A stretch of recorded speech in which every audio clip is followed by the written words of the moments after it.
Hello, hello, je viens vers toi parce que je trouve que je suis un peu moins présente en ce moment sur les réseaux sociaux. Moi, c'est pour la très bonne raison que je suis en train de restructurer mon site et mes offres d'accompagnement. Donc c'est un travail qui est quand même assez important pour moi. Puis c'est même aussi restructurer et aller à l'essentiel, c'est aussi ça fait partie du cœur de mon activité. Mais t'en fais pas, je suis bien outillée, j'applique d'abord mes propres conseils et j'utilise les outils que j'ai à ma disposition. Et certains mêmes outils m'accompagnent depuis déjà un bon moment. Et je redécouvre, même si j'utilisais déjà pas mal, Notion. Franchement, c'est un logiciel qui est top. J'ai toujours utilisé, mais bon, un peu moins. Mais là, j'ai tout refait, ma restructuration avec Notion et c'est vraiment top. Donc j'ai pris du recul pour écrire clairement ce que j'avais envie de te proposer dans les semaines à venir. Alors je sais pas si tu le sais, mais j'aime beaucoup la simplicité des choses. Je suis même une adepte du minimalisme. D'ailleurs, j'ai choisi de vivre dans un petit chalet en bois pour rester concentrée sur l'essentiel et éviter le superflu. Malgré ça, je trouve que j'en ai encore pas mal à évacuer. Alors si toi aussi tu cherches la simplicité et à aller à l'essentiel, je t'invite à liker ce message et à commenter en écrivant oui à l'essentiel. Mais alors écris l'essentiel en plusieurs parties, c'est-à-dire l'essence, comme l'odorat, l'ouïe, et IL, le E-E2LE, le E de comme e-learning, parce que je propose essentiellement des accompagnements en ligne, et L parce que je les destine souvent aux femmes. Donc, l'essentiel en plusieurs parties, eh bien, c'est le nom de mon offre principale pour les femmes solopreneurs qui se sentent submergées par le quotidien. D'ailleurs, je ne sais pas si tu l'as vu passer, si ce n'est pas le cas, je t'invite à aller le voir.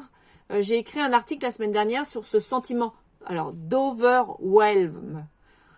C'est un terme anglais, mais pas facile à prononcer, je te l'accorde. Donc, l'overwhelm, c'est cet état émotionnel de submersion, de surcharge ou d'envahissement face à des responsabilités qui dépassent souvent nos capacités de gestion. Alors ça peut provoquer de l'anxiété, du stress, de la confusion ou même de la frustration.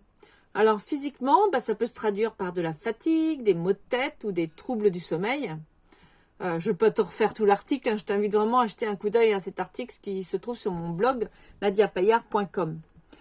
Parce que reconnaître et comprendre ce sentiment, c'est vraiment essentiel pour le gérer efficacement et retrouver l'équilibre et la sérénité. Alors, tant qu'on y est, si tu vas lire mon article, tu pourras aussi t'abonner à mon blog, car je vais principalement parler de ce sujet dans les semaines, voire les mois à venir. Et puis, j'ai envie de te donner des conseils et des astuces pour te débarrasser de vraiment ce sentiment qui est très, très présent, qui va au-delà aussi de la surcharge mentale. C'est vraiment un tout. C'est pour ça que je n'ai pas trouvé de mots pour le remplacer en français.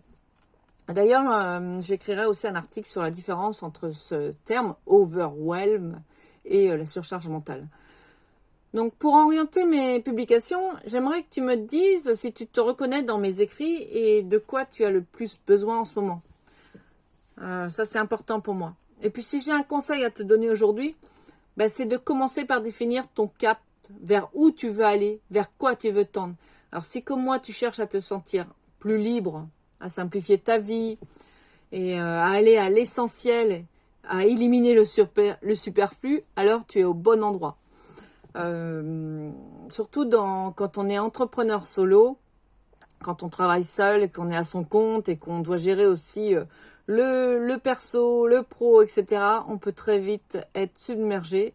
Et ça, j'ai des outils à ma disposition que je pourrais te communiquer. Je t'invite aussi à rejoindre mon groupe privé Facebook, Femmes Entrepreneurs.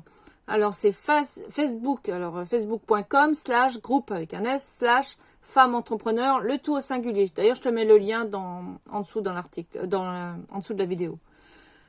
Je souhaite partager dans ce groupe, alors on n'est pas très nombreuses pour l'instant, mais nos expériences et trouver des soutiens, en tout cas, je crois en la collectivité et en l'énergie du groupe pour nous soutenir et je pense qu'on peut chacune s'apporter quelque chose pour avancer. Alors je sais, quand je parle de cap, parce que je sais que dans le monde de l'entrepreneuriat, on parle souvent d'objectifs, voire d'objectifs chiffrés.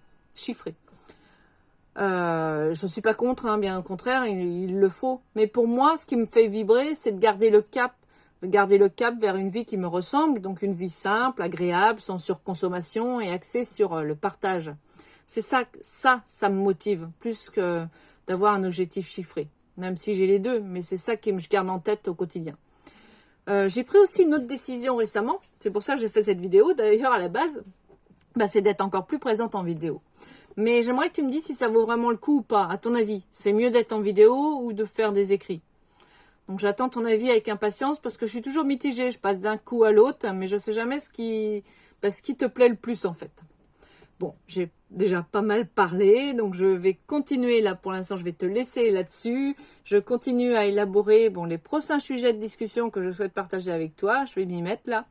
Et en attendant, je te souhaite une excellente fin de journée et plein de joie et de réussite. Et réponds à mes questions en dessous dans les commentaires. Allez, bye bye, à bientôt.